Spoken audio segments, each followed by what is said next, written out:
Welcome to IFC introverted filmy.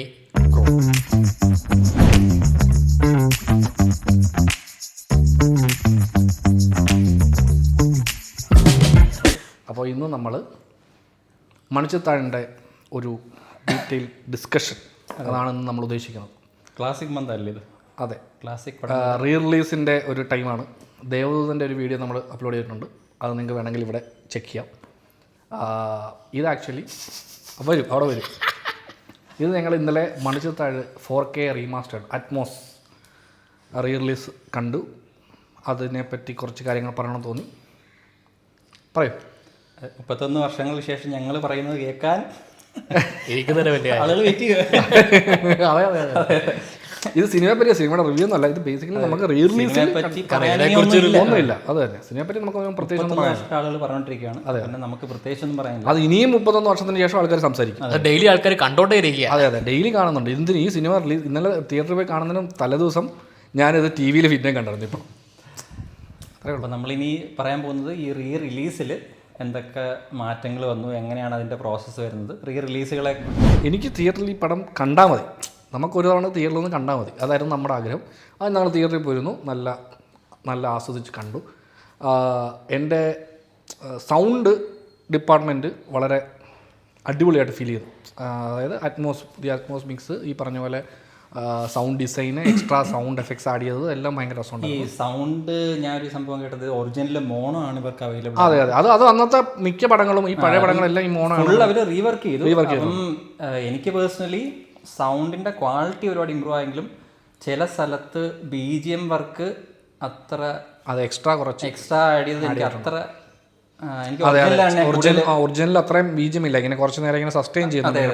എനിക്ക് ഒറിജിനലിൽ കുറച്ചുകൂടെ better version, കുറച്ചുകൂടെ മൂഡ് ബെറ്റർ ആയിരുന്നു തോന്നി. ഇതിനകത്ത് ചിലയിടത്ത് ബേസ് കൂട്ടി, ചിലയിടത്ത് എക്സ്ട്രാ ഇൻസ്ട്രുമെന്റിലൊക്കെ ആഡ് ചെയ്തിട്ടുണ്ട്. ഞാൻ ചോദിച്ചില്ലേ പടം കൊണ്ടിരുന്ന ആ സീനിലുണ്ടോന്നൊക്കെ. ആ സീനിൽ ആക്ച്വലി മറ്റേ ആ പാട്ടെന്ത് വരുന്നു, ഒരു മുறை ആക്ച്വലി ഒറിജിനൽ ഞാൻ തിരിച്ച് വന്നതിൻ്റെ ഒന്നുകൂടെ പഴയ വേർഷൻ തപ്പിയപ്പം പെർക്കഷൻ ഇൻസ്ട്രുമെന്റും വോക്കലും മാത്രമേ ഉള്ളൂ. ഇതിനകത്ത് ഫ്ലൂട്ടോ എന്തോ എക്സ്ട്രാ ഒരു ഇൻസ്ട്രുമെന്റ്. അപ്പം ഞാനത് തിയേറ്ററിൽ കേട്ടപ്പോൾ ഇത് ഇങ്ങനല്ലല്ലോ, ഇതുവരെ എക്സ്ട്രാ ആഡ് ചെയ്തതാണെന്ന് ചോദിച്ചു. അത് ഒരു ഡൗട്ട് ഉണ്ടായിരുന്നു. പിന്നെ തിരിച്ചു വന്നപ്പോഴാണ് അത് എക്സ്ട്രാ അത് എനിക്ക് തോന്നിയത് വേണ്ടായിരുന്നു.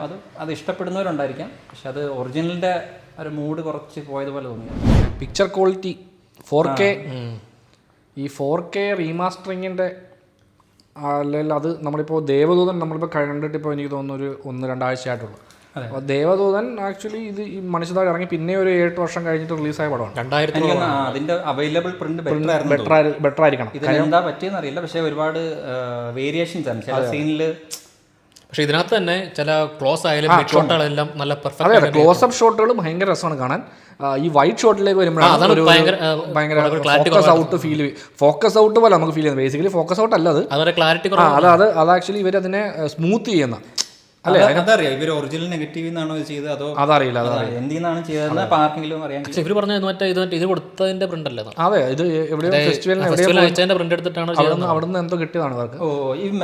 മാസ്റ്റർ പ്രിന്റോ അങ്ങനെ എന്തെങ്കിലും ആയിരിക്കും. എനിക്കൊന്നൊരു 8 മാസം മുമ്പ് ഈ മാറ്റ്നി നൗ തന്നെ പറഞ്ഞിട്ടുണ്ട്, ഒരു പോസ്റ്റ് ഇട്ടിട്ടുണ്ടായിരുന്നു. അവർക്ക് അന്ന് അവൈലബിൾ ആയിട്ടുള്ള പ്രിന്റിൽ ഒരുപാട് സീൻസ് നഷ്ടപ്പെട്ടുകൊണ്ട് മണിച്ചിത്താഴ് ചെയ്യാൻ പറ്റത്തില്ലെന്ന് പറഞ്ഞിട്ട് പോസ്റ്റ് ഇട്ടിട്ടുണ്ടായിരുന്നു. മറ്റേ താക്കോൽ എടുക്കുന്ന സീന്, മറ്റേ ഒരുപാട് സീൻസ് അവർ പൂർണ്ണമായിട്ടും അതിൻ്റെ ഫിലിം നഷ്ടപ്പെട്ടു എന്നും പറഞ്ഞൊരു പോസ്റ്റ് ഉണ്ടായിരുന്നു. അതിനുശേഷം വേറൊരു പ്രിന്റ് അവൈലബിൾ ആയെന്നാണ് ഇതിപ്പോൾ കംപ്ലീറ്റ് ചെയ്യാൻ പറ്റിയത് എന്ന് കേട്ടിട്ടുണ്ട്.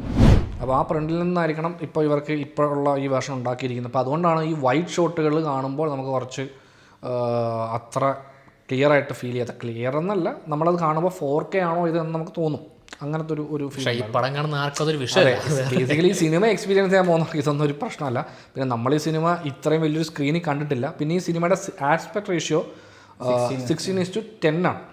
യൂഷ്വലി നമ്മൾ വരുന്നത് സിനിമാസ്കോപ്പിലായിരിക്കും നമ്മളിപ്പോൾ തിയേറ്ററിൽ കാണുന്നത്. ഈ ട്രെയിലറൊക്കെ ഈ പടത്തിൻ്റെ പല തിയേറ്ററിലും ഡിസ്പ്ലേ ചെയ്ത് ഓൾറെഡി സ്ക്രീനിൽ കുറച്ച് സൂമിൻ ചെയ്തിട്ടാണ്. പക്ഷേ ഇപ്പോൾ നമ്മൾ തിയേറ്ററിൽ കാണുമ്പോൾ 16:10 ആണ് ആക്ച്വലി ഇതിൻ്റെ റേഷ്യോ.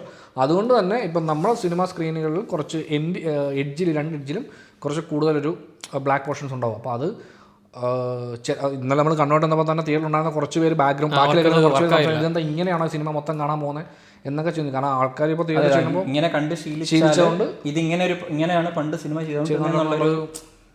മിസ്മാച്ച്. എനിക്ക് തോന്നുന്നു നമ്മുടെ PXL സ്ക്രീനിൽ പോലും ഈ എഡ്ജിൽ രണ്ട് ഇടത്തൊരു ചെറിയ ബാറുണ്ട്, അത്രയും വരും. കാരണം അത് 16:9 അത് മാറ്റാതിരുന്നത് നന്നായെന്ന് തോന്നുന്നു. ചിലപ്പോൾ റീ-റിലീസ് ചെയ്യുമ്പോൾ ഇങ്ങനെ അതെ അത് കുറച്ചുകൂടെ ടൈറ്റ് ക്രോപ്പ് ചെയ്ത് ഈ നമ്മുടെ സിനിമാസ്കോപ്പിലേക്ക് മാറ്റി കഴിഞ്ഞാൽ നമുക്ക് ഒരുപാട് ഡേറ്റാസ് മേളിലും താഴെയുള്ള ഒരുപാട് ഡേറ്റാസ് നഷ്ടപ്പെടും. ഇപ്പോൾ ആക്ച്വലി അവർ ഇങ്ങനെ ഇറങ്ങുന്നതാണ് ഏറ്റവും നല്ലത്. ഇതാണ് അതിന്റെ കറക്റ്റ് ഫോർമാറ്റ്. എനിക്ക് തോന്നുന്നു ഇതിന് പടം ഇറങ്ങുന്നതിന് മുമ്പ് ഒരു മാർക്കറ്റിംഗ് സൈഡിൽ നിന്ന് കുറച്ചും കൂടെ ഒരു ക്ലാരിറ്റി വരുത്തി. ഒരു നോർമൽ ഓഡിയൻസ് ചിലപ്പോൾ തിയേറ്ററിൽ പോയി കാണുമ്പോൾ ഇങ്ങനെ സ്ക്രീനിന്റെ സെന്ററിലാണ് ഈ പിക്ചർ കിടക്കുന്നത്. അപ്പോൾ അതുകൊണ്ട് തന്നെ ഓഡിയൻസ് അത് കുറച്ച് ബുദ്ധിമുട്ടായിരിക്കും. ആദ്യം ഇതെന്താണ് ഈ സ്ക്രീൻ നിറഞ്ഞു നിൽക്കാത്തതെന്നൊരു ഫീൽ ഉണ്ടാവും. അങ്ങനെ ചിന്തിക്കേണ്ട. അത് ആക്ച്വലി അതാണ് ഈ സിനിമയുടെ ഫോർമാറ്റ്. ഇത് പണ്ട് ഷൂട്ട് ചെയ്തിരുന്ന നമ്മുടെ പണ്ടത്തെ ഒരുപാട് പടങ്ങളിൽ ഈ ഫോർമാറ്റിലായിരുന്നു വന്നിരുന്നത്. അതിന് ശേഷമാണ് നമ്മളിപ്പോൾ ഈ കാണുന്ന സിനിമ സ്കോപ്പിലേക്ക് കൺവേർട്ട് ആയിരിക്കുന്നത്. ഈ പടം എത്ര തവണ കണ്ടിട്ടുണ്ടെന്ന് നമുക്ക് ആർക്കും പറയാൻ പറ്റത്തില്ല. പക്ഷേ അത് ഇപ്പോഴും തിയേറ്ററിൽ കാണുമ്പോൾ ഫ്രഷ് ആയിട്ടാണ് ഫീൽ ചെയ്യുന്നത്.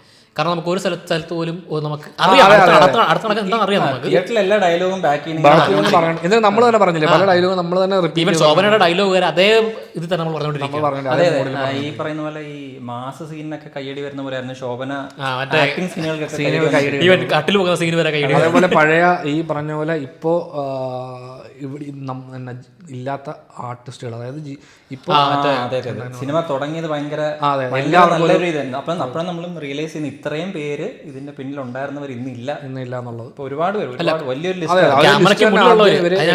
ക്യാമറയ്ക്ക് മുന്നിൽ അഭിനയിച്ച നെടുമുടി ചേട്ടൻ, അതുപോലെ തന്നെ പപ്പു ചേട്ടൻ, മുമ്പിലുള്ളവരെല്ലാരും നമ്മൾ കാണാൻ പറ്റത്തില്ല. അവരെല്ലാം വീണ്ടും നമ്മൾ ഒന്നുകൂടെ തിയേറ്ററിൽ കാണുന്ന ഒരു ഫീൽ. പിന്നെ പിന്നിലുള്ള ഒരുപാട് പേര് ഇപ്പൊ സെക്കൻഡ് യൂണിറ്റിന്റെ ഇപ്പൊ 2 യൂണിറ്റ് ആയിട്ടാണ് ഈ പടം കംപ്ലീറ്റ് ചെയ്തെന്ന് കേട്ടിട്ടുണ്ട്. അപ്പം സെക്കൻഡ് യൂണിറ്റിന്റെ ക്യാമറമാരായാലും അപ്പം സിദ്ദിഖ് ഡയറക്ടർ, സെക്കൻഡ് യൂണിറ്റിന്റെ ഡയറക്ടറാണ്. പിന്നെ പടത്തിന്റെ തുടക്കം വിട്ട ആളുണ്ടല്ലോ, ഇതിന്റെ റൈറ്റർ എന്ന് പറയുന്നത് മധുമുട്ടം. അവർ ആക്ച്വലി ഈ സിനിമ എഴുതിയത് ഇവിടെ ബ്രദേഴ്സ്, ആലപ്പുഴ ബ്രദേഴ്സ് ഹോട്ടലിൽ ഇരുന്നാണ്. അതെ, ഞങ്ങളുടെ തൊട്ടപ്പുറം. ഞങ്ങളിപ്പോൾ വീഡിയോ ഷൂട്ട് ചെയ്യുന്ന തൊട്ടടുത്താണ് ഈ ബ്രദേഴ്സ് ഹോട്ടൽ. അവിടെ നിന്നാണ് ഇത് ചെയ്തിരിക്കുന്നതെന്ന് പറഞ്ഞു. പുള്ളി ഈ കഴിഞ്ഞ ഒരു ഇന്റർവ്യൂ പറഞ്ഞു. ഞങ്ങൾ ആക്ച്വലി കഴിഞ്ഞ ഇടയ്ക്ക് ഇതിന്റെ റീ റിലീസിന്റെ വർക്ക് നടക്കുന്നതിന് ഇടയ്ക്ക് ഒരു ദിവസം ഫാസിൽ സാറിനെ ഞങ്ങൾ നേരിട്ട് കണ്ടു. അവിടെ വെച്ച് സംസാരിക്കാനൊന്നും പറ്റിയില്ല, നമ്മളവിടെ വെച്ച് കണ്ടു. ആ സമയത്ത് ഞങ്ങൾ ഹോട്ടലുണ്ടായിരുന്ന സമയത്ത് ഞങ്ങളവിടെ വെച്ച് അദ്ദേഹത്തെ മീറ്റ് ചെയ്തു. അപ്പം ഫാസിൽ സാറും മധുമുട്ടും ഉണ്ടായിരുന്നു, 2 പേരും ഉണ്ടായിരുന്നു അവിടെ. ഈ മധുമുട്ടം പറഞ്ഞല്ലോ, ഇതിന്റെ സ്റ്റാർട്ടിങ്ങിൽ പുള്ളിയുടെ തോട്ടം എന്ന് പറയുന്ന ഒരു ചാത്തനേർ നടത്തുന്ന, ശരിക്കും ചാത്തനേർ ഇപ്പോഴും ആ എലമെന്റ് മീൻസ് അല്ല പടത്തിലുണ്ട്. മറ്റേ അത് കല്ലുവരുന്ന സീനായിട്ട് അത്രേ ഉള്ളൂ, അത് കഴിഞ്ഞിരുന്നു. അല്ല, ഞാൻ പറഞ്ഞത് ഇപ്പോഴും ആ കൺസെപ്റ്റ് ഇപ്പോഴും ഫ്രഷാണ്. നമ്മൾ അത് റീയൂസ് ചെയ്യപ്പെട്ടിട്ടില്ല. ഇപ്പോൾ ചാത്തനേറിനെ ബേസ് ചെയ്തിട്ട് വേറൊരു പടത്തിൽ ഈ റീസൺ ആക്ച്വലി എനിക്ക് തോന്നുന്നു കുമാരി സിനിമയിൽ ഒരു സീക്വൻസ് ഉണ്ടല്ലോ, ലാസ്റ്റ് എൻ്റെ അടുത്താകുമ്പോഴേക്കും ഒരു ചാത്തനേറിൻ്റെ ഒരു സീക്വൻസ് ഉണ്ട്. അതല്ലാതെ ആ ചാത്തനേറോ അല്ല ആ എലമെൻറ്റിനെ ബേസ് ചെയ്തിട്ട് വേറെ സിനിമകൾ വന്നിട്ടില്ല. നമുക്കതിപ്പോഴും സ്റ്റിൽ പിന്നെ ബ്രഹ്മയുഗത്തിലും ഉണ്ട്, പക്ഷെ അതിലൂടെ ഈ ഒരു എലമെൻ്റ് ഇല്ല. ഇവരതിലേക്ക് എത്തിയിരിക്കുന്ന പറയുന്നത് പോലെ ചാത്തനേർ എന്ന് പറയുന്നത് ഇപ്പോൾ റിയൽ ആയിട്ട് ഒരാൾ കല്ലെടുത്ത് എറിയണം, അല്ലാത്തൊരു അദൃശ്യ ശക്തിയൊന്നുമില്ല. ഈ കല്ലെറിയുന്ന ആൾക്ക് ബേസിക്കലി അങ്ങനെ എറിയണമെങ്കിൽ അയാൾ ഒരു സ്പ്ലിറ്റ് പേഴ്സണാലിറ്റി ഉള്ള ആളോ ഇല്ല, അങ്ങനത്തെ ഒരു ലൈനിലാണ് ഇത് തുടങ്ങിയത്. പിന്നെ ഗംഗയുടെ ക്യാരക്ടർ, അതുപോലെ ശോഭനയുടെ കയ്യിൽ കല്ലിരിക്കുന്നത് പിന്നീട് സ്ക്രീനിൽ കാണുമ്പോഴാണ് നമ്മളത് നോട്ടീസ് ചെയ്ത് കഴിഞ്ഞാൽ ആ അടുക്കളയിൽ മറ്റേ ശോഭനയുടെ കയ്യിൽ കല്ലിരിക്കുന്നതും പിന്നീട് ശോഭന ഇത് എറിയാൻ വേണ്ടി ബാക്കി നിൽക്കുന്ന ക്യാരക്ടേഴ്സിന്റെ പുറമോട്ട് വലിയുന്നതും എറിഞ്ഞു കഴിഞ്ഞിട്ട് ആരെങ്കിലും ശ്രദ്ധിച്ചോ എന്ന് പയ്യെ കണ്ണിട്ട് നോക്കുന്നത്. ഇപ്പൊ നമ്മൾ ശ്രദ്ധിച്ചു കഴിഞ്ഞാൽ ഈ ശോഭനയാണ് നാഗവല്ലി എന്ന് അറിഞ്ഞുകൊണ്ട് ആ പെർസ്പെക്റ്റീവിൽ ഈ സിനിമ ഒന്ന് കണ്ടു നോക്ക്. അതായത് നിങ്ങൾക്ക് അറിയാം ശോഭനയാണല്ലോ നാഗവല്ലി എന്ന്. എന്നിട്ട് ഈ സിനിമ നിങ്ങൾ ശോഭനയെ മാത്രം നോട്ടീസ് ചെയ്യുകയാണെങ്കിൽ നിങ്ങൾക്ക് ആദ്യം മുതൽ ഈ സിനിമയിൽ ശോഭന അവിടെ വന്നാൽ മുറി തുറക്കുന്നിടത്തുനിന്ന് ശേഷമുള്ള എല്ലാ സീനുകളിലും ശോഭനയുടെ മുഖത്ത് ഈ നാഗവല്ലി ഉണ്ട്. ഇപ്പം ഉറങ്ങി കിടക്കുന്നിടത്തുനിന്ന് ശോഭന ഇങ്ങനെ വിളി കേട്ട് ഉണരുന്നൊരു സീനുണ്ട്. കണ്ണ് തുറക്കുന്നത് കറക്റ്റ് നാഗവല്ലി സാധനം. അപ്പൊ അത് പണ്ട് നമ്മൾ കാണുമ്പോൾ ഇതൊന്നും നോട്ടീസ് ചെയ്യുന്ന കാര്യമില്ല. അല്ല, കണ്ണ് തുറക്കുന്ന നാഗവല്ലി, പിന്നെ കണ്ണ് അടച്ചിട്ട് പിന്നെ തുറക്കുമ്പോൾ ഗംഗ. ഭയങ്കര രസമാണ്. അതുപോലെ തന്നെ മോഹൻലാല് ശോഭനയോട് സംസാരിക്കാൻ എപ്പോഴും ഇങ്ങനെ കൈ അടിച്ച് സംസാരിക്കും, ബ്രേക്ക് ചെയ്യാൻ വേണ്ടി. അത് ഒരുപാട് സ്ഥലത്ത് പുള്ളി പണ്ട് നമ്മൾ അത്ര ശ്രദ്ധിച്ചിട്ടില്ല, പക്ഷേ ഇപ്പൊ കാണുമ്പോൾ നമുക്ക് മനസ്സിലാവും. ഇത് ആക്ച്വലി ഈ ഡീറ്റെയിൽസ് ഒക്കെ എനിക്ക് തോന്നുന്നു കുറെ നാൾ മുമ്പ് ഇതിന്റെ ഡിസ്കഷൻസ് ഫേസ്ബുക്കിലൊക്കെ വന്നപ്പോൾ പലരും ഈ പോസ്റ്റ് ആയിട്ട് അങ്ങനെ കണ്ടുണ്ട്. അങ്ങനെയാണ് പല കാര്യങ്ങളും ശ്രദ്ധിക്കുന്നത്. ചില 30 വർഷത്തിന് ശേഷം ഒരു പടത്തിനെ ഇപ്പോഴും ഡീകോഡ് ചെയ്യുന്നു. അതെ, ഇപ്പോഴും നമ്മൾ ഇവിടെ നിന്ന് ഇങ്ങനെ ഇങ്ങനെ ഡീകോഡ് ചെയ്യാന്ന് പറയുന്നത് അത് ആ സിനിമ അത് അർഹിക്കുന്നു. ആക്ച്വലി ഒരു സെക്കൻഡ് ഇനിയും 30 വർഷത്തിന് ശേഷം ഈ സിനിമയെ പറ്റി ആൾക്കാർ സംസാരിക്കും. ഒരു സംഭവം പറയില്ല, ഇപ്പൊ കാരണവരെ വിഷം കഴിച്ച് മരിച്ചു എന്ന് പടത്തിൽ പറയുന്നുണ്ട്. അതുകൊണ്ട് തന്നെയാണ് സുരേഷ് ഗോപിക്ക് വിഷം കൊടുക്കുന്നത്. അതെ, ഇവർ ഈ പറയുന്ന കഥയിലും അതിനകത്ത് ഡീറ്റെയിലിംഗ് എല്ലാം ഭയങ്കരമായിട്ട് ഇവർ വളരെയധികം നല്ല രീതിയിൽ വർക്ക് ചെയ്ത് എഴുതിയിരിക്കുന്നത്. അത് നമ്മളിപ്പോൾ കാണുമ്പോൾ ഒരുപാട് കാര്യം ശ്രദ്ധിക്കുമ്പോൾ മനസ്സിലാവും ഇത് എന്തുകൊണ്ടാണ് ഇങ്ങനെ, എസ്പെഷ്യലി ഈ മഹാദേവൻ്റെ ക്യാരക്ടറിനെ പറ്റി ഇടയ്ക്ക് പറയുമ്പോൾ ശോഭനയുടെ മുഖത്ത് വരുന്ന ചില ഭാഗത്തിൽ നമ്മളായിരിക്കും ശോഭന എന്തിനാ അങ്ങനെ, കാരണം അങ്ങനത്തെ ഒരു ഗംഗയ്ക്ക് അങ്ങനത്തെ ഒരു ഇമോഷനാണ് പുള്ളിയോട് ഇല്ലല്ലോ എന്നുള്ളൊരു ആ തോട്ട് നമുക്ക് വരും. അത് ആദ്യം കാണുമ്പോൾ മനസ്സിലാവും. പക്ഷെ ശരിക്കും ഗംഗയ്ക്കല്ലത് നാഗവല്ലിക്കാണ് ആ ഫീൽ ഉണ്ടാകുന്നത്. അത് അങ്ങനെ മൈന്യൂട്ടായിട്ടുള്ള ഒരുപാട് സാധനങ്ങൾ ഈ പടത്തിൽ അവർ നല്ല രീതിയിൽ വർക്ക് ചെയ്തിട്ടുണ്ട്. അതുകൊണ്ടാണ് ഇത് ഇത്ര വർഷത്തിന് ശേഷവും ഇങ്ങനെ ഒരു മാസ്റ്റർ പീസായിട്ട് തന്നെ നിലകൊള്ളുന്നു. അതിനെ മറ്റാർക്കും മാസ്റ്റർ പീസ് ആക്കാൻ പറ്റിയിട്ടില്ല. ഈ പടം ഇതുപോലെ എടുക്കാൻ പോലും പറ്റിയിട്ടില്ല. അതല്ലടാ, പണ്ടെൻ്റെ കൂടെ പഠിച്ചൊരു നോർത്ത് ഇന്ത്യൻ ഫ്രണ്ട്, അവനെ ഒരിക്കൽ പറഞ്ഞിട്ട് ഭൂൽ ഭുലയ്യ എന്ന് പറഞ്ഞ സിനിമയുടെ റീമേക്കാണ് മടിച്ചത്താണത്.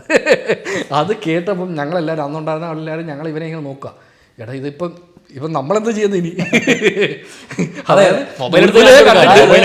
കണ്ടിട്ട് ടൈം ട്രാവൽ ചെയ്ത് 99 പോയി മലയാളികൾ എടുത്ത 93 പോയി ഫാദർ സാറ് ഈ മടിച്ചതാ എടുക്കുകയാണ്. അതാണ് അവൻ്റെ ഐഡിയ. അതെ അല്ല, നമ്മളിതാ കേൾക്കുമ്പോഴേ അതായിരിക്കും ഞങ്ങളതിൻ്റെ രീതി കാണിച്ചു കൊടുത്തു. എത്ര സിനിമകൾ മലയാളത്തിൽ നിന്ന് ഹിന്ദിയിലേക്ക് റീമേക്ക് ചെയ്യപ്പെട്ടിട്ടുണ്ട്. ഈ സിനിമകളെല്ലാം കണ്ടിട്ടുണ്ട്, ഇവന് ഇഷ്ടപ്പെട്ടിട്ടുണ്ട്. ഞാൻ പറഞ്ഞാൽ നീ കണ്ട് ഇഷ്ടപ്പെട്ട ഈ പടങ്ങളെല്ലാം ഇത് ഇതെല്ലാം വന്നിരിക്കുന്നത് ഇവിടുന്ന്. എൻ്റെ അടുത്ത് അതിനെ അങ്ങനെ പറഞ്ഞിട്ടുള്ളത് പഞ്ചാബി ഹൗസിനെ കുറിച്ച്. ഞാനിങ്ങനെ പഞ്ചാബി അതിങ്ങനെ നോർത്ത് ഇന്ത്യയിൽ ഞാൻ ഉണ്ടായിരുന്നപ്പോൾ പഞ്ചാബി ഹൗസ് കണ്ടിട്ട് പറഞ്ഞു, ഇത് ഞങ്ങളുടെ അല്ല അത് തന്നെ, അത് അങ്ങനെയാണ്. പക്ഷെ ആക്ച്വലി ഇപ്പോഴും ബെസ്റ്റ് റീമേക്ക് എന്ന് പറയാൻ പറ്റുന്നത് ബുൽബുല എന്നായിരിക്കും.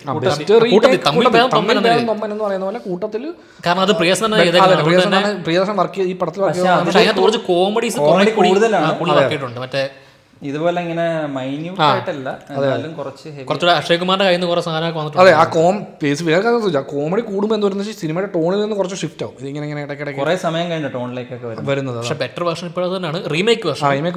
ബെറ്റർ വേർഷൻ ബാക്കി എല്ലായിടത്തും പടത്തെ കുറെ കൂടി ഇപ്പം തമിഴും തെലുങ്കെല്ലാം എടുത്ത് അത് കുറെ കൂടി എക്സാഗ്രേറ്റ് ചെയ്ത് ഒരു സൂപ്പർ സ്റ്റാർഡം. അല്ല, അതിൽ ഇപ്പൊ തമിഴ് എടുത്തു കഴിഞ്ഞാൽ രജനീകാന്തിന്റെ ക്യാരക്ടറാണ് മെയിൻ. ഇടയ്ക്ക് വരുന്നൊരു ക്യാരക്ടർ. അതെ, മോഹൻലാൽ ആക്ച്വലി എടുത്തത് ഫസ്റ്റ് കന്നഡയാണ് തിരിച്ച് ചന്ദ്രമുഖിയായിട്ട് റീമേക്ക് ചെയ്യുന്നത്. അതെ അതെ, അത് കഴിഞ്ഞാണ് പിന്നെ കന്നഡ എടുത്തതും ബി വാസു തന്നെ. തെലുങ്കിൽ പുള്ളി അതിന്റെ സെക്കൻഡ് പാർട്ട് ചെയ്തു വെങ്കടേഷിനെ വെച്ചിട്ട്. അതേ സാധനമാണ് ഇപ്പൊ കഴിഞ്ഞ റീസെന്റ് വന്ന ആ സിനിമയുടെ വേറൊരു വേർഷൻ. അത് അങ്ങനെ മാറ്റങ്ങൾ വരുന്നത് ചന്ദ്രമുഖി 2 എന്ന് പറഞ്ഞ് തമിഴിൽ പുള്ളി കൊണ്ടുവന്ന് ചെയ്തിരിക്കും. പക്ഷെ ഇവിടെ ഈ സണ്ണിയുടെ ക്യാരക്ടർ വെച്ചിട്ട് ഒരു സെക്കൻഡ് പാർട്ട് സീക്വൽ ഒക്കെ ആയിരുന്നു. ഇല്ല, അത് ആക്ച്വലി സീക്വൽ മറ്റൊരു പടത്തിൽ വരുന്നു എന്നുള്ളത്. ക്യാരക്ടറിനെ അല്ല, അതാ പറഞ്ഞത്, അത് ജസ്റ്റ് ഒരു അന്നത്തെ ഒരു മാർക്കറ്റിംഗ് സ്ട്രാറ്റജി പോലെ ഒരു സംഭവമായിരുന്നല്ലോ അത്. ഇപ്പോൾ എന്നാലോചിക്കുക, ഈ സിനിമയിൽ മോഹൻലാൽ എപ്പോഴാണ് വരുന്നത്? ഇന്റർവെല്ലിന് തൊട്ട് മുമ്പാണ്, ഇന്റർവൽ സീക്വൻസിന് തൊട്ട് മുമ്പാണ് മോഹൻലാൽ വരുന്നു. അപ്പൊ അത്രയും നേരം ഈ സിനിമ ഹോൾഡ് ചെയ്യുന്നത് ഈ പറഞ്ഞ മറ്റുള്ള ആർട്ടിസ്റ്റുകളല്ലേ. ഞാൻ ആദ്യമായിട്ട് അറിയുന്നത് അതാണ് ഇന്റർവൽ പോയിന്റ്. അറിയത്തില്ലായിരുന്നു മണിച്ചത്ത പൂട്ടിട്ട് പൂട്ട് എന്ന് പറയുന്നത്. അവിടെ ഇങ്ങനെ നിന്നിട്ട് പിന്നെ തിയേറ്ററിൽ കാണുമ്പോഴാണ് ഇതായിരുന്നല്ലേ ഇതാണ് ഇന്റർവെൽ എന്ന്. അപ്പൊ അത് അല്ല, ശ്രദ്ധിച്ചോ, ഫസ്റ്റ് ഹാഫ് ഒരു 1 hour-നടുത്ത് എങ്ങാണ്ടേ ഉള്ളൂ. സെക്കൻഡ് ഹാഫ് അറൗണ്ട് 130, 140 ഉണ്ട്. പക്ഷെ അത് നമുക്കത് ഫീൽ ചെയ്ത് നമുക്ക് വളരെ പെട്ടെന്ന് സെക്കൻഡ് ഹാഫ് കാരണം സെക്കൻഡ് ഹാഫിലാണ് ഈ പടത്തിന്റെ major element, major story line start ചെയ്യുന്ന പോലെ ഫീൽ ചെയ്യും സെക്കൻഡ് ഹാഫ് പോലെ കാണുമ്പോൾ. ഇപ്പൊ മോഹൻലാൽ വന്നു കഴിഞ്ഞാൽ കൂടുതൽ കോമഡി മറ്റേ മനസ്സ് സെറ്റ് ചെയ്യാൻ ടൈം എടുക്കണം. ഭയങ്കര ഇൻട്രസ്റ്റിംഗ്. ഈ ലാലേട്ടൻ വന്നതിന് ശേഷം പിന്നെ അതങ്ങനെ പുള്ളിയുടെ ഒരു ഫണ്ണി വെയിൽ അത് ഭയങ്കര എസ്പെഷ്യലി നമ്മൾ ആലോചിക്കുന്നത് ഇത്തവണ പോലും തിയേറ്ററിൽ ആൾക്കാർ ചിരിക്കുവാണ് ആ സംഭവത്തിന് കാണുമ്പോൾ. നമുക്കറിയാം എന്താണ് നടക്കുന്നത്. അല്ല, വേറെ കാര്യം ശ്രദ്ധിച്ചു, ഇപ്പൊ മോഹൻലാൽ ഒരു സൈക്കാട്രിസ്റ്റ് അഭിനയിക്കുമ്പോൾ പുള്ളി ശരിക്കും ഒരു സൈക്കാട്രിസ്റ്റ് എങ്ങനെയാണ് ബിഹേവ് ചെയ്യുന്നുള്ള ലൈനിൽ തന്നെയാണ് പുള്ളിയുടെ ക്യാരക്ടർ. ഈ മറ്റേ ശോഭനയുടെ ഇതാവുന്നതിന്റെ ടൈം കണക്കാക്കുന്നതൊക്കെ ഷോട്ടൊക്കെ എന്നിട്ട് അങ്ങനെ ഒരുപാട് ഡീറ്റെയിൽസ് പറഞ്ഞപ്പോഴത്തേക്കും ശോഭന നാഗവല്ലി ആവുമ്പോൾ കഥകെ തട്ടത്തില്ലേ, ആ തട്ടുന്ന അതേ താളത്തിലാണ് പിന്നീട് ഗംഗ കഥ തട്ടുന്നത്. ആ സെയിം ഒരേ താളത്തിലാന്നൊക്കെയാണ് പറയുന്നത്. ടക്ക് ടക്ക് ടക്ക് ടക്ക്. അപ്പം അതിനകത്തുനിന്ന് കഥ തട്ടത്തില്ലേ, അതേ താളത്തിലാണ് പിന്നീട് ശോഭന ഇവര് അടച്ചിടത്തില്ലേ, അപ്പം കഥ തട്ടുന്നത്. ഈ 2 താളവും സെയിം. ലാസ്റ്റ് മറ്റേ കഥ പറഞ്ഞു കഴിയുമ്പോൾ അതെ തട്ടുന്നതും ഒക്കെ അങ്ങനെയൊക്കെ കുറെ ഡീറ്റെയിൽസ്, ഹിഡൻ ഡീറ്റെയിൽസ് ഉണ്ടെന്നൊക്കെ. മാത്രമല്ല മറ്റേ പഴന്തമിഴ് പാട്ടെന്ന പാട്ടില്ലേ, ആ പാട്ടിനകത്ത് ഒരു വരിക്കകത്ത് മറ്റേ ഈ ശോഭനയാണ് നാഗവല്ലി എന്നുള്ളത് വെളിപ്പെടുന്ന ഒരു വരിയുണ്ട്.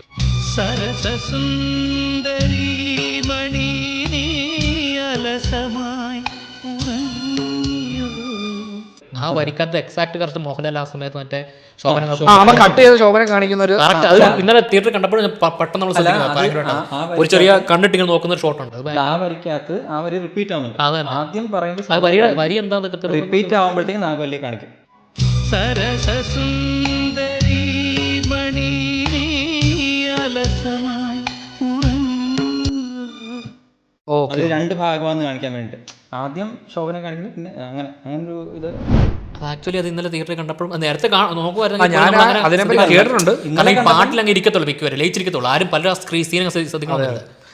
പിന്നെ ഇന്ന് എനിക്ക് അത് കണ്ടപ്പോൾ തോന്നിയത് ആ സീനിൽ ആക്ച്വലി ലാലേട്ടൻ അവിടെ നിന്ന് പാടുക.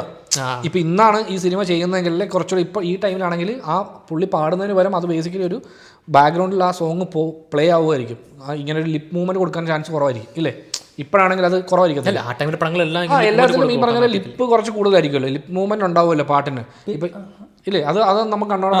ശരി. അതായത് ഇതിനകത്തെ പല പാട്ടുകളും ഇന്നാണ് ആ സിനിമ ചെയ്യുന്നതെങ്കിൽ അത് ഒരു BGM ആയിട്ട് ആ പാട്ട് യൂസ് ചെയ്യും. ലിപ്സിംഗ് എന്ന് പറയുന്ന സംഭവം പയ്യെ നമ്മൾ സിനിമകളിൽ നിന്ന് റിമൂവ് ചെയ്ത്. കാരണം നമ്മുടെ ബേസിക്കലി നമ്മൾ ആലോചിച്ച് കഴിഞ്ഞാൽ നമ്മുടെ ലോജിക്ക് വെച്ചിട്ട് ഒരാൾ ഇങ്ങനെ ഒരു സിറ്റുവേഷനിൽ പാട്ട് പാടുന്നു എന്നുള്ളൊരു അപ്പുറത്തേക്ക് ഈ കുടുംബത്തിലൊരു മരണം സംഭവിക്കും എന്ന് മോഹൻലാൽ പറഞ്ഞിട്ടാണ് ഇവർ മറ്റേ നാട്ടിലേക്ക്, ശോഭനയുടെ നാട്ടിലേക്ക് സൈക്കിളിൽ പോകുന്നത്. ഏവൂര് പോകുന്നത്. അപ്പം മോഹൻലാൽ ലിപ്സിംഗോട് കൂടിയാണ് ആ പാട്ട് പാടുന്നത്. അപ്പം ഇന്ന് ആ സിനിമ എടുക്കുവാണെങ്കിൽ ചിലപ്പോൾ അത് BGM ആയിട്ടായിരിക്കും. അതേപോലെ തന്നെ ഈ പഴന്തമിഴ് പാട്ട് ശ്രീദേവിയെ കൊണ്ട് പൂട്ടിയിട്ടിട്ട് മോഹൻലാൽ ഡയറക്റ്റ് പാടുവാണ്. അത് ചിലപ്പം ഇന്ന് കുറച്ചുകൂടെ, അന്ന് പാട്ട് വരിക എന്ന് പറയുന്ന അത്ര ജമ്പല്ല. ജമ്പല്ല എന്ന് വെച്ചാൽ മീൻസ് അതിനകത്ത് വലിയ ലോജിക്ക് കാര്യങ്ങളൊന്നും നോക്കുന്നില്ല. അത് പാട്ടുകളെല്ലാം കേൾക്കാൻ രസമായതുകൊണ്ട് തന്നെ നമുക്കത് അതൊരു പ്രശ്നമല്ല. അത് പറഞ്ഞപ്പോൾ പാട്ടുകളുടെ കാര്യം പറഞ്ഞപ്പോഴാണ് നമ്മൾ ഇതിനകത്ത് ചർച്ച ചെയ്യപ്പെടാത്തൊരു പാട്ടാണ് മറ്റേ ടൈറ്റിൽ സീക്വൻസിലെ പാട്ട്. അതെ, അത് സിനിമയായിട്ട് അധികം ബന്ധമില്ലാത്ത, സിനിമയുടെ ടോണുമായിട്ട് വലിയ യാതൊരു ഒരു ബന്ധമില്ലാത്ത രീതിയിലായിരുന്നു. അതായത് ശരിക്കും ആ പടം സ്റ്റാർട്ട് ചെയ്യുമ്പോൾ നമ്മൾ കയറി ഇരിക്കുമ്പോൾ ഒരു ഫ്രഷ് ഇതുപോലെയാണ് സ്റ്റാർട്ട് ചെയ്യുന്നത്. അത് മറ്റേ ആ പടത്തിന്റെ മൂഡ് വെച്ചല്ല പാട്ട്. അതെ, ആ പാട്ട് സ്റ്റാർട്ട് ചെയ്ത് അങ്ങ് പോവാണ്. അത് ജസ്റ്റ് ഇതിൽ പോവാ, ഭയങ്കര ഫൺ ഹാപ്പി പാട്ടാണ്. അപ്പം നമ്മുടെ കോമഡി പടം ലൈൻ ഓഫ് സ്റ്റാർട്ടിങ് ആണ്. അപ്പോൾ അത് അധികം പിന്നീടും കേട്ടിട്ടില്ല ആ പാട്ടുകൾ. പക്ഷേ അതെ, ആ പാട്ട് പിന്നീട് അങ്ങനെ അധികം ആൾക്കാർ പറയുന്നുണ്ട്. ഞാനും ഇപ്പം വിഷയമില്ലാത്തതുകൊണ്ടായിരിക്കും. അത് വിഷയമില്ലാത്തതുകൊണ്ട് ഞാൻ തിയേറ്ററിൽ കണ്ടപ്പോഴാണ് ഞാൻ അല്ലെങ്കിൽ ശരി ഇങ്ങനെ പാട്ടുണ്ടല്ലോ, ഈ പാട്ട് പണ്ട് കേട്ടിട്ടുണ്ട്, ഞാൻ കേട്ടിട്ടുണ്ട്. പക്ഷേ അത് ഏത് പടത്തിലാണ് എനിക്ക് ഇത് കേട്ടപ്പോഴാണ് അത് ഭയങ്കര. പിന്നെ ഇപ്പോഴും അത് സോൾവ് ചെയ്യാത്ത ശരിയാണ് നമ്മുടെ രാഘവന്റെ സംഭവം. ഇന്നേ വരെ പടത്തിൽ അത് സോൾവ് ചെയ്തിട്ടില്ല. എവിടെ പോയി രാഘവൻ? രാഘവനെ കുറിച്ചുള്ള മിസ്റ്ററി ആർക്കെങ്കിലും സോൾവ് ചെയ്യാൻ പറ്റുമെങ്കിൽ സോൾവ് ചെയ്യാൻ പറ്റും. ഓൾറെഡി മിസ്റ്ററി സോൾവ് ചെയ്തിട്ടുണ്ട്. മൃദുൽ ജോർജ് എന്നാണ് തോന്നുന്നത് അദ്ദേഹത്തിൻ്റെ പേര്. പുള്ളിയുടെ ഒരു പാതി മുറിച്ച ടിക്കറ്റുകൾ എന്ന് പറഞ്ഞൊരു ബുക്കിൽ ആക്ച്വലി അതൊരു എന്താ പറയുക ബുട്ട്ലെഗ് യൂണിവേഴ്സ് കൈൻഡ് ഓഫ് കഥകളാണ്, ചെറുകഥകളാണ്. അതിലൊരു കഥയുണ്ട്. ആ കഥ വായിച്ചു കഴിഞ്ഞാൽ മനസ്സിലാവും. അത് ഭയങ്കര രസമായിട്ട് അത് ചെയ്തിരിക്കുന്നത്. നമ്മളുടെ 3 വട്ട എക്സ്പീരിയൻസിൽ നമുക്ക് കാണണമെന്ന് ആഗ്രഹിച്ചൊരു സിനിമയായിരുന്നു മനുഷ്യത്താഴ്. അത് കണ്ടു, രസമുണ്ടായിരുന്നു. ചിലപ്പോൾ പോകുമായിരുന്നു. ഡെഫിനറ്റ്ലി ഒന്നുകൂടെ കണ്ടാലും നമുക്ക് വേറെ ഈ സിനിമ TV-യിൽ ഡെയിലി കണ്ടുകൊണ്ടിരിക്കുന്നവർ ഈ പറയുന്ന കുറച്ചുകൂടെ ഡീകോഡിങ്ങിന് വേണ്ടി. അതെ, അത് കുറച്ചുകൂടെ നമ്മൾ ഓരോ തവണ കാണുമ്പോഴും നമ്മളിങ്ങനെ ശ്രദ്ധിച്ചു കഴിഞ്ഞാൽ നമുക്ക് ഈ സിനിമ ഓരോ തവണ ഇപ്പോൾ നമ്മൾ എത്ര തവണ കണ്ടുകൊണ്ടെന്ന് എന്ന് നോക്കി കഴിഞ്ഞാൽ ഈ സിനിമയിലെ ക്യാരക്ടേഴ്സിനെ എണ്ണം വെച്ചിട്ട് ഓരോ തവണ നമ്മൾ ഓരോ ക്യാരക്ടറിന് വേണ്ടി പടം കണ്ടു കഴിഞ്ഞാൽ അവരുടെ പെർസ്പെക്റ്റീവിലേക്ക് പടം ഭയങ്കര രസമാണ്. ഞാൻ ഒരു ഇത് കേട്ടിട്ടുണ്ടായിരുന്നു, മറ്റേ ഇന്നസെന്റിന്റെ ക്യാരക്ടർ ഇതിനെയൊക്കെ കുറച്ച് അധികം ഭയമുള്ള ഒരാളാണ്. പുള്ളി ഒരു ഇടത്തെ പേരിലൊരു കറുത്ത മോതിരം ഇട്ടിട്ടുണ്ട്. അപ്പോൾ അത് ഈ ഭയമുള്ള ആളുകൾ ഇടുന്ന ടൈപ്പ് ഒരു മോതിരമാണ്. അതേ മോതിരമാണ് പുള്ളിയുടെ മകൾ മറ്റേ അല്ലി എന്ന് പറഞ്ഞ അതേ മോതിരം തന്നെ ഇട്ടിട്ടുണ്ട്. അപ്പോൾ അത് അച്ഛൻ അങ്ങനെ ഒരു ഭയം ഉണ്ടെങ്കിൽ അത് മകളും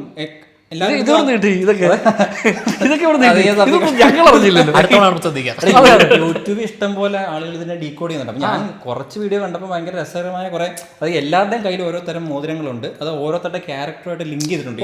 അവർ അണിയുന്ന സാധനങ്ങൾ. അതുപോലെ ഇപ്പം ശോഭന ഇടുന്ന സ്വർണ്ണമാണെങ്കിലും അത് പല പോയിന്റ്സിൽ ശോഭന എവിടെ ഇരിക്കുന്നു.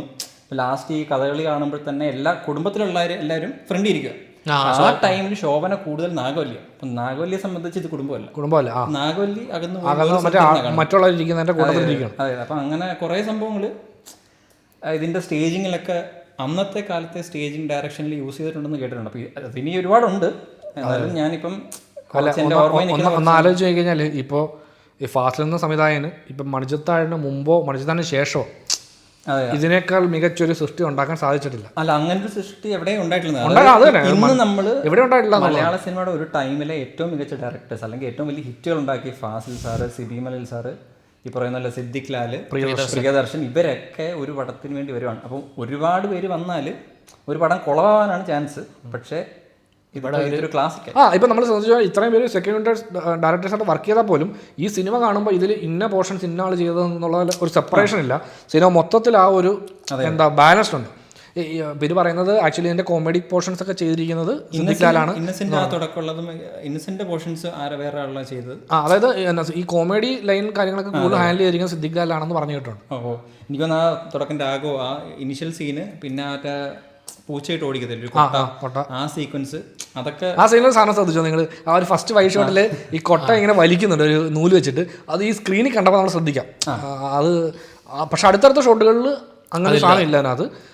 ആ ഒരൊറ്റ വൈഡ് ഷോട്ടിൽ മാത്രം വൈഡായതുകൊണ്ട് അറിയണം. വൈഡിൽ ഇവർക്ക് ഈ കൊട്ട അനക്കാനുള്ള ഓപ്ഷൻ എന്ന് പറഞ്ഞാൽ ബേസിക്കലി നൂല് കെട്ടി വലിക്കുക എന്നുള്ളതായിരിക്കും. അപ്പോൾ അതുകൊണ്ട് അതിലൊരു നൂല് കെട്ടി വലിക്കുന്നത് നമുക്ക് ഈ സ്ക്രീനിൽ ശ്രദ്ധിച്ചാൽ അറിയാൻ പറ്റും. പക്ഷേ അല്ലാതെ നമ്മൾ യൂട്യൂബിൽ എവിടെയും കണ്ടാൽ നമുക്കത് നോട്ടീസ് ചെയ്യാൻ പറ്റത്തില്ല. ബിക്കോസ് അത് ഭയങ്കര മൈന്യൂട്ടായിട്ടുള്ളൊരു വർക്കാണത്.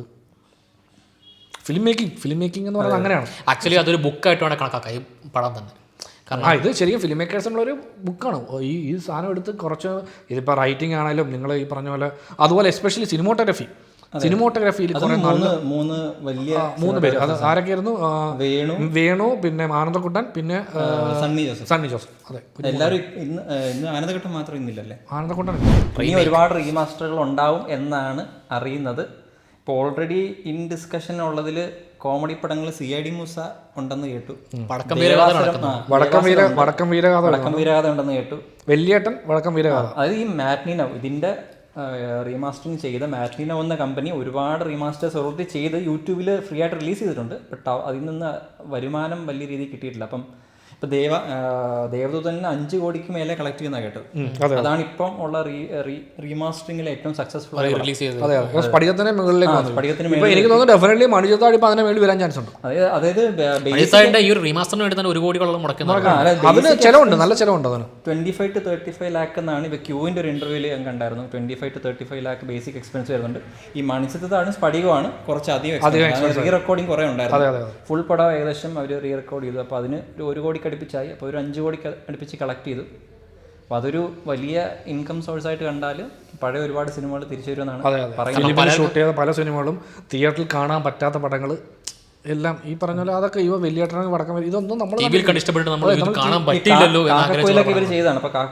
കാക്കോയിൽ ഒന്നും തിയേറ്ററിൽ കാണാൻ പറ്റാത്ത സിനിമ. അപ്പോൾ അതൊക്കെ വരാൻ അത് പൊട്ടിയായതുകൊണ്ട് തന്നെ ഒരു പക്ഷെ ആ സിനിമ വെട്ടം സിനിമ ഇപ്പോഴും അവരുടെ വെട്ടം ശരിക്കും വെട്ടം എന്തുകൊണ്ടാണ് സിനിമ പരാജയപ്പെട്ടെന്ന് ചോദിച്ചാൽ അറിയത്തില്ല. പക്ഷെ ആ സിനിമ അതിനൊരു കൾട്ട് ഫോളോയിങ്, ഭയങ്കര കൾട്ട് ഫോളോയിങ് അല്ല, അതിനൊരു വലിയ ഫോളോയിങ് തന്നെ ഉണ്ട്. എനിക്കൊന്ന് ഇതിനകത്ത് കോമഡി എന്ന് പറഞ്ഞാൽ മാക്സിമം ഇല്ലോജിക് ആയിരിക്കുമല്ലോ. അപ്പൊ ആ ടൈമിൽ ആൾക്കാർക്ക് അത് പക്ഷെ ആ സമയത്ത് അതിലും അതേ ടൈപ്പ് ഒരുപാട് പടങ്ങൾ ഉണ്ടായിരുന്നല്ലോ. അല്ലെങ്കിൽ വേറെ ഓപ്പോസിറ്റ് ഉണ്ടായിരുന്ന പടത്തിൽ എനിക്ക് അറിയില്ല എന്താന്ന്. പക്ഷെ ഞാനിപ്പോഴും അറിയാം ആ സിനിമ അന്ന് കാണുമ്പോഴും നമുക്ക് ഇന്ന് കാണുമ്പോഴും ആ സിനിമ കണ്ടാൽ ചിരിക്കാത്ത ആൾക്കാരായിട്ട് വളരെ കുറവായിരിക്കും ആൾക്കാർ. അത് കണ്ട ആൾക്കാർ എല്ലാവരും ചിരിക്കും. സ്പെസിഫിക്കലി പ്രിയദർശൻ കോമഡിയാണ്. അതായത് ഒരു റോസ് പിടിച്ച് അവിടെ നിൽക്കാം, അങ്ങനെ ആ പേര് വെച്ച് കൺഫ്യൂഷൻ കോമഡി പരിപാടിയാണ്. അദ്ദേഹം പിന്നീട് ഒരു ഡയറക്ടർ അങ്ങനെ അധികം ചെയ്തിട്ടില്ല. ഉണ്ട് സാർ, അങ്ങനെ ഒരാളുണ്ട് സാർ, ഒരാളുണ്ട് സാർ, വരും ഭാവി വരും, അങ്ങനൊരാളുണ്ട് സാർ. അവൻ്റെ മ്യൂസിക് കേട്ടിട്ട് എൻ്റെ ഫേസിലേക്ക് ഞാൻ സൂമിൻ ചെയ്യും. താഴെ ആൾക്കാർക്ക് അവൻ്റെ നീയാണോ അത് ചെയ്യാൻ പോകുന്നത്. പക്ഷെ എന്തായാലും മണിച്ചിത്താഴ് എല്ലാവരും തിയേറ്ററിൽ പോയി ഒന്ന് കാണും. എല്ലാവരും കാണും. കാരണം പ്രായമായ ആൾക്കാരടക്കം വീട്ടുകാർ ഓൾറെഡി കണ്ടായിരിക്കും അന്ന് തന്നെ തിയേറ്ററിൽ തന്നെ. ഞാൻ എത്തുന്ന ഒരു 15 മിനിറ്റ് മുമ്പ് ആളൊന്നും കാണത്തില്ലായിരിക്കും. കാരണം അത്ര വലിയ പ്രൊമോഷൻ അല്ലായിരുന്നു. ഇതിന് പ്രൊമോഷൻ ആവശ്യമില്ല. ഈ പടത്തിന് എന്ത് പ്രൊമോഷൻ 17 ഇറങ്ങുന്ന വളരെ കുറച്ച് പേർക്ക് അറിയത്തുള്ളായിരുന്നു. കാരണം ഈ പടത്തിനൊന്നും പ്രൊമോഷൻ ആവശ്യമില്ല. അപ്പം അത് ഹൗസ് ഫുള്ളായിരുന്നു. അത് യങ്സ്റ്റേഴ്സ് അടക്കം പ്രായമായ ആൾക്കാരെല്ലാവരും തിയേറ്ററിലുണ്ടായിരുന്നു. ഇവരെല്ലാവരും അതിനകത്ത് ഓരോ ഡയലോഗിനടക്കം കൈയടിക്കുക, ആ ഡയലോഗ് ഏറ്റു പറയുക. ഇവൻ പാട്ടിന് വരെ ലിപ്സിങ് കിടക്കുന്ന ആൾക്കാരുണ്ടായിരുന്നു. അതെ അതെ, പാട്ട് തന്നെ കൂടെ പാടിയ ആൾക്കാരൊക്കെ ഉണ്ട്. അപ്പോൾ മണിച്ചിത്താട് തിയേറ്ററിൽ പോയി കാണാത്തവരും കണ്ടവർക്കും ഈ സിനിമ തിയേറ്ററിൽ എക്സ്പീരിയൻസ് ചെയ്യാനുള്ള ഒരു ചാൻസ് ആണ്. അത് മിസ് ചെയ്യാതെ പോയി കണ്ടു നോക്ക്. ഇനി ഏതൊക്കെ പടങ്ങൾ റീമാസ്റ്റർ ചെയ്താൽ ശരിക്കും വരും. അതായത് ഇത് ഇങ്ങനെ ആൾക്കാർ വരുന്നുണ്ട്. ഇതിനൊരു ഓഡിയൻസ് ഉണ്ടെങ്കിൽ ഡെഫിനറ്റ്ലി ഒരുപാട് പഴയ പടങ്ങൾ നമുക്ക് തിയേറ്ററിൽ കാണാൻ പറ്റാത്ത പല പടങ്ങളും തിയേറ്ററിൽ കാണാനുള്ള അവസരം ഇതുമൂലം ഉണ്ടാവും. അതിന് ശരിക്കും ഓഡിയൻസ് തിയേറ്ററിൽ എത്തണം, എന്നാലേ നമുക്കത് അവർക്ക് അതുകൊണ്ട് ഒരു ബെനിഫിറ്റ് ഉണ്ടെങ്കിൽ മാത്രമേ അവർ വീണ്ടും ഈ പരിപാടി ചെയ്തു. ഇതിൻ്റെ അതുപോലെ ഇതിൻ്റെ ഒരു പോസ്റ്റർ ചെയ്ത ആളുണ്ട്, പ്രതുൽ എൻ ടി. ഇതിൻ്റെ പുതിയ പോസ്റ്റേഴ്സ് ചെയ്ത ആളാണ്. ഭയങ്കര രസമാണ് ആ പോസ്റ്റർ. അത് ഇപ്പം നമ്മൾ തംബ്നെയിൽ വെച്ചിരിക്കുന്ന പോസ്റ്റർ പുള്ളി ചെയ്ത പോസ്റ്ററാണ്. അത് ഭയങ്കര രസമുള്ളൊരു വർക്കാണ്.